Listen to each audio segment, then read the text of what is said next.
በዛሬው ዝግጅታችን እንግዲህ ብዙዎቻችሁ ጓጉታችሁ የምትጠብቁት ነገር ከቢዋይዲ ሴጉል እና ከቻንጋይ ኢስታር የትኛው ተሽከርካሪ ይሻላል የሚለውን ዛሬ እንግዲህ በኤሌክትሪክ ተሽከርካሪዎች ዓለም ላይ ሁለት ተፎካካሪዎችን እናወዳድራለን።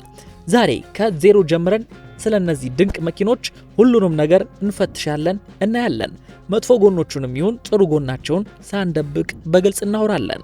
ዛሬ ስለ ፍጥነት አቅማቸው፣ የውስጥ ክፍላቸው ምን ያክል ሰፊ እንደሆነ፣ ምን ያክል ርቀት እንደሚሄዱ፣ ለማን ተስማሚ እንደሆኑ፣ ምን ያክል ወጪ እንዳላቸው፣ ስለ ድርጅቶቻቸው፣ ስለ ተሽከርካሪዎቹ ባትሪ፣ ቶፕ ስፒድ፣ ትራንስሚሽን፣ ድራይቭ ታይፓቸው፣ የውስጥ ስፋታቸው፣ በዓለም አቀፍ ደረጃ እንግዲህ ከፍተኛ ጥራት ያላቸውን ተሽከርካሪዎች ሙሉ መረጃቸውን ከነዋጋቸው እናያለን። በስተመጨረሻም ደግሞ አንድ ጊቫዌ ወደ እናንተ ጀባ እንላለን።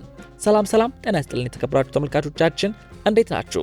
ዛሬ ኮሜንት ላይ እንግዲህ እነዚህን ተሽከርካሪዎች አወዳድርን ብላችሁ ጠይቃችሁናል። እኛም በቶሎ ወደ እናንተ ቪዲዮን ሰርተናል። ለማስታወስ ያክል ግን ይህንን ቪዲዮ ላይክ አድርጋችኋል። ለሚያስፈልጋቸውም ሰዎች ሼር በማድረግና አዲስ ከሆናችሁ ሰብስክራይብ በማድረግ ቤተሰብ እንድትሆኑ እንጋብዛለን። ወደ መረጃው እንለፍ። አንደኛው በሰማይ ላይ ቀሎ የሚንቀሳቀስ የሚበር ወፍ፣ ሌላኛው ደግሞ እንደ ኮከብ የሚያበራ ተሽከርካሪ ቢዋይዲ ሴጉልና ቻንጋን ኢስታር የትኛው ይሻላል? የትኛውስ የበለጠ ዋጋ አለው? የትኛው የኛን የኢትዮጵያውያን ኪስ ይስማማል? የሚሉት እናያለን። በመጀመሪያ እንግዲህ የቢዋይዲ ሴጉልን የኋላ ወንበር ወገኖች፣ እንግዲህ የኋላ መቀመጫው ለትልቅ ሰው ትንሽ ጠባብ ሊሆን ይችላል። ከመጥፎ ጎኑ ስንጀምር ማለት ነው። ምናልባት ለልጆች ወይም ደግሞ ለቅርብ ጓደኞች አሪፍ ልንለው እንችላለን። ቻንጋይ ኢስታር በምናይበት ጊዜ የውስጠኛው ክፍል በጣም ቀላል እና ርካሽ የሆኑ ፕላስቲኮችን ያሳያል። በተረፈ ደግሞ የውስጥ ዲዛይኑ በጣም ዘመናዊ የሚባል ነገር አይደለም። ሁለቱም ፍጥነት ስለሚፈልጉ ደግሞ እነዚህ ተሽከርካሪዎች ምናልባት ምርጫችሁ ላይሆኑ ይችላሉ። ግን ደግሞ ማን ነው አዲስ አበባን በሰዓት እስከ 100 ኪሎ ሜትር የሚነዳው? ብዙዎች የሉም። ቢዋይዲ ሴጉልን እንግዲህ ወደ መልካም ጎኖቹ ስንሄድ እንግዲህ እዩልኝ፣ እነዚህ የበር እጀታዎቹ በጣም ዘመናዊና የሚማርኩ ናቸው። ሲከፈቱና ሲዘጉ እንዴት እንደሚመቹ። ወደ ቻንጋን ኢስታር ስንመለከት ደግሞ ይሄኛው ተሽከርካሪ የፊት መስተዋቶቿ በጣም ትልቅ ስለሆኑ በምታሽከረክሩበት ጊዜ እንግዲህ ጥሩ እይታን ይሰጣችኋል። በተለይ ደግሞ ለሴት አሽከርካሪዎች በጣም ጠቃሚ ነው፣ እየሄዳችሁ ስለምትጋጩ ይቅርታ። ለማንኛውም የውጭና የውስጥ ገጽታውን እንግዲህ ንጽጽር በምናይበት ጊዜ አሁን ደግሞ ስለ ውጫዊ ዲዛይኑን እንፈትሻለን፣ እንወያያለን። ቢዋይዲ ሴጉል እንግዲህ ከፊት በኩል በጣም ዘመናዊና የስፖርታዊ ቅርጽ ያለው ይመስላል። የኤልኢዲ መብራቶቹ በጣም ማራኪ ናቸው። ቻንጋን ኢስታር ደግሞ የበለጠ ቀላልና ልከኛ የሆነ የፊት ገጽታ አለው። ከብዙ ሰዎች ጋር ተመራጭ ሆኖ ይገኛል። እንግዲህ ከኋላው በኩል እንግዲህ ሁለቱም የራሳቸው የሆነ ዲዛይን አላቸው። ቢዋይዲ ሴጉል ትንሽ ወጣ ያለና ዘመናዊ ዲዛይን ሲኖረው፣ ቻንጋይ ኢስታር ደግሞ የበለጠ የተረጋጋ ይመስላል። ወደ ውስጣቸው ስንመለስ እንግዲህ ቢዋይዲ ሴጉል በጣም ዘመናዊ የሆነ የውስጥ ዲዛይን አለው።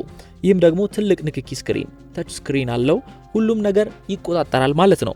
አንዴ ከውስጥ አንዴ ከውጭ ያለን ቀልቀል ያደረግን መረጃውን እንዲጣፍጥ አድርገን ወደ እናንተ እናቀርባለን። እስከ መጨረሻው ተከታተሉ። ቻንጋን ኢስታር ስንመለከት በጣም ቀላልና ለአጠቃቀም ምቹ የሆነ የውስጥ ዲዛይን አለው። ሁሉም ነገር በቀላሉ የሚደረስ ነው። ስለነዚህ ተሽከርካሪዎች እንግዲህ እንደተዝናናችሁበት ተስፋ እናደርጋለን። ገና ብዙ ነገር አላቸው። ብትንትን ዝርዝር እናደርጋለን። ሌላ በምንሰራው ቪዲዮ ላይ እንግዲህ እንድናስተካክል የምትፈልጉት አስተያየት ምንም ነገር ካለ ኮሜንት መስጫው ላይ አስቀምጡልን። ወይም ደግሞ በቀጣይ እንድንሰራላችሁ የምትፈልጉት ተሽከርካሪ ሌላም ገበያ ላይ ያለ ነገር ጻፉልን። ቪዲዮንም ላይክ ማድረግ ደግሞ እንዳትረሱ። እሺ ወገኖቼ፣ አሁን ደግሞ ከቢዋይዲ ሴጉልን ሙሉ የውጫዊ ክፍል በዝርዝር እንመለከታለን። ቁመቷን እንግዲህ ወደ 1.5 ሜትር አካባቢ ትሆናለች። ስፋቷ ደግሞ 1.7 ሜትር ያህል ነው። ርዝመቱን በምናይበት ጊዜ እንግዲህ ወደ 4 ሜትር አካባቢ ይደርሳል። ከመሬት ያለው ከፍታን በአንጻራዊ ጥሩ ነው። ከግምት እንደው ስንመለከተው 12 ሴንቲሜትር አካባቢ ነው ይባልለታል። ይህም በአገራችን መንገዶች ላይ በልበ ሙሉነት ለመንዳት ይረዳናል። የጎን መስተዋቶቿን በቂ መጠን ያላቸው ሲሆኑ በኤሌክትሪክ የሚሰሩ ናቸው። የኋላ መስተዋቱን ደግሞ ሰፊ እይታ ይሰጣል። ወደ ቢዋይዲ ሴጉል ውስጣዊ ክፍል ስንመጣ ዲዛይኑ በጣም ዘመናዊ ነው እና ደግሞ ማራኪም ያስብላል። ዳሽቦርዱ በደንብ የተደራጀ ሲሆን ሁሉም መቆጣጠሪያዎች በቀላሉ ለመድረስ ያስችላሉ። የመረጃ ስርዓቱ ኢንፎቴመንት ሲስተም ማለት ነው። ይህ ትልቅ ንክኪ ስክሪን የመኪናውን ብዙ ተግባራት ይቆጣጠራል። የአየር ማቀዝቀዣዎች ሙዚቃውን፣ የስልክ ግንኙነቱን እና ደግሞ ሌሎችን በቀላሉ ማስተካከል ይችላሉ። የፊት መቀመጫዎቹን እንግዲህ በአንጻራዊነት ምቹ ናቸው። ለከተማ ውስጥ ደግሞ ጉዞዎች እንግዲህ የኋላ መቀመጫዎቹን ለሁለት ጎልማሶች በቂ ይሆናል። የፊት መቀመጫዎቹ በአንጻራዊ ምቹ ናቸው። ለከተማ ውስጥ ጉዞዎች የኋላ መቀመጫዎቹም ለሁለት ጎልማሶች በቂ ቦታ ይሰጣሉ። የቢዋይዲ ሴጉልን የኋላ ይህን ደግሞ ያን ያህል ቦታ አለው፣ እቃ ለመጫኛ ማለት ነው። ለግዢ ቦርሳዎች እና ደግሞ ለሳምንት መጨረሻ ጉዞዎች በቂ ሊሆን ይችላል። የኋላ መቀመጫዎቹ ሲታጠፉ ሌላ ተጨማሪ ቦታም ከፈለግን እንግዲህ ማግኘት እንችላለን። ቢዋይዲ ሴጉል የተለያዩ ደማቅና ማራኪ ቀለሞችም ለገበያ ቀርበው ይገኛሉ። እነዚህ መኪኖች እንግዲህ በቤት ወይም ደግሞ በህዝብ ቻርጅ ማድረጊያ ጣቢያዎች ላይ ቻርጅ ማድረግ ይቻላል። የቻርጅ ጊዜ እንደ ቻርጅ መሙያ አይነቱ ይለያያል። አሁን እንግዲህ ከሰሞኑን ተመልካቾች ከላኩልን ምንም ያልተነዱ 00 ተሽከርካሪዎችና ያገለገሉ የሚሆኑ ደግሞ ቆንጆ ይዞታ ላይ ያሉ ተሽከርካሪዎችን ወደ እናንተ የምናደርስበት ሰዓት ነው። ስለነዚህ መኪናዎች እንደተዝናናችሁበት ተስፋ እናደርጋለን። ገና ብዙ ነገር እናያለን። ሌላ በምንሰራው ቪዲዮ ላይ እንግዲህ እንዲስተካከል የምትፈልጉትን ነገር ቅድም እንዳልናችሁ ኮሜንት ላይ ጻፉልን፣ ወይም ደግሞ በቀጣይ ይሄንን ስሩልን ብላችሁም ደግሞ መጻፍ ትችላላችሁ። ቪዲዮውን ከወደዳችሁት ግን ላይክ ማድረግ እንዳትረሱ። የ2024 ቻንጋን ኢስታር ተሽከርካሪ እናያለን። ሞዴሉ እንግዲህ ቤን ኢስታር ይሰኛል። ቦዲ ታይፓቸው እንግዲህ ሃችፓክ ሲሆን ኢንጂናቸው 55 ኪሎዋት ነው። የነዚህ ተሽከርካሪ ድራይቭ ታይፓቸው RWD ሲሆን ፉል ኤሌክትሪክ ትራንስሚሽኑ አውቶማቲክ ትራንስሚሽን ተገጥሞላቸዋል። እንግዲህ አሁን ላይ ሻጮቹ ከለራቸውን በነጭኛ ጋር ታገኛላችሁ እያሉ በፉል ቻርጀር 350 ኪሎ ሜትር የሚጓዙ 00 ምንም ያልተነዱ ተሽከርካሪዎች አቅርበውልናል። ካላቸው ፊቸሮች መካከል እንግዲህ ሄይትድ ሲት፣ ሌዘር ሲት፣ ኔቪጌሽን ሲስተም፣ ፓርኪንግ ሴንሰር፣ ፓወር ሲት፣ ፓርኪንግ አሲስት፣ ሌን ዲፓርቸር አለርት፣ ፍሮንት ካሜራ፣ ሬድ ቲቪ ስክሪን፣ USB፣ መልቲፕል ኦፍ ሮድ ኦፕሽን ሴሌክተር፣ ራይድ ሄልቲንግ ኮንትሮል፣ ብሉቱዝ ሲስተም፣ ክላይሜት ኮንትሮል፣ ፓወር ሲት ዊዝ ሚሞሪ፣ ሬር ካሜራ ያላቸው፣ ሰልፍ ስቴሪንግ ፓርኪንግ ተገጥሞላቸው፣ ኮል ፍሮንት ሴት፣ ክሩዝ ኮንትሮል፣ አፕል ኬር ፕሌይ፣ ፕራይመሪ ሳውንድ ሲስተም፣ ኬለስ ኢንትሪ፣ ዋየርለስ ቻርጀር፣ የተለያዩ ፕሮ ኔቪጌሽን ዊዝ 10 ዲስፕሌዎች እና ደግሞ ሌሎችም ፊቸሮች የተካተቱበት ይህ ተሽከርካሪ አሁን ላይ እንግዲህ ከ2,350,000 ብር ጀምሮ ለገበያ ቀርበዋል። በቀጣይ የምናስቀኛችሁ ደግሞ እንግዲህ የ2024ቱን BYD ሴጉል ነው። ይህ ተሽከርካሪ ቦዲ ታይፑ ኮምፓክት SUV የሚባል ሲሆን ኢንጂኑ ፉል ኤሌክትሪክ ነው።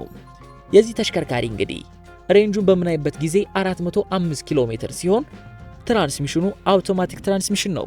እንግዲህ የኛውም ተሽከርካሪ እንደዛኛው ተሽከርካሪ 00 ምንም ያልተነዳ አዲስ ተሽከርካሪ ሲሆን ካሉትን ፊቸሮች መካከል እንግዲህ በምናይበት ጊዜ ኔቪጌሽን ሲስተም፣ ፓርኪንግ አሲስት ሲስተም፣ ሴንሰር ፍሮንት ኤንድ ሬር፣ ፓወር ዊንዶ፣ ሬን ሴንሰር፣ ኤር ኮንዲሽኒንግ፣ አውቶማቲክ ክላይሜት ኮንትሮል፣ ክሩዝ ኮንትሮል፣ ኤሌክትሪካል ሳይድ ሚረር፣ ተች ስክሪን፣ ቮይስ ኮንትሮል፣ ብሉቱዝ፣ ዲጂታል ራዲዮ፣ ሃንድል ፍሪ ኢኩፕመንት እና ደግሞ ሌሎችም ብዙ ፊቸሮች አሉት።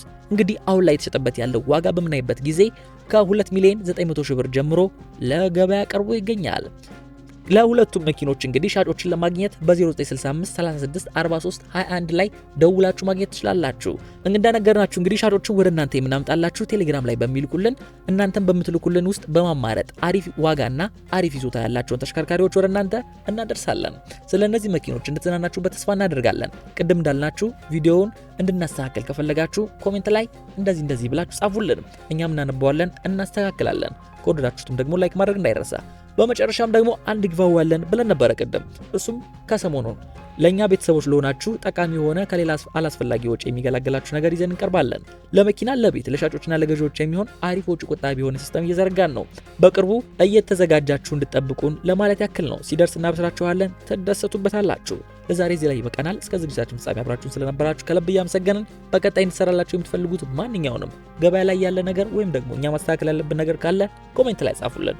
በቀጣይ የምንለቃቸው ቪዲዮዎች ከቦታ ቦታ የዋጋ መለዋወጥ ያለውን የሚነግራችሁ ቪዲዮ በቶሎ እንዲደርሳችሁ ሰብስክራይብ በማድረግና ለሚያስፈልጋችሁ ሰዎች ሼር በማድረግ ቤተሰብ ይሁኑ እያልን በሌላ ዝግጅት እስከምንገናኝ መልካም ቀን፣ መልካም መንገድ ተመኛን። ኢትዮጵያ ለዘላለም ትኑር! ኢትዮጵያ ለዘላለም ትኑር!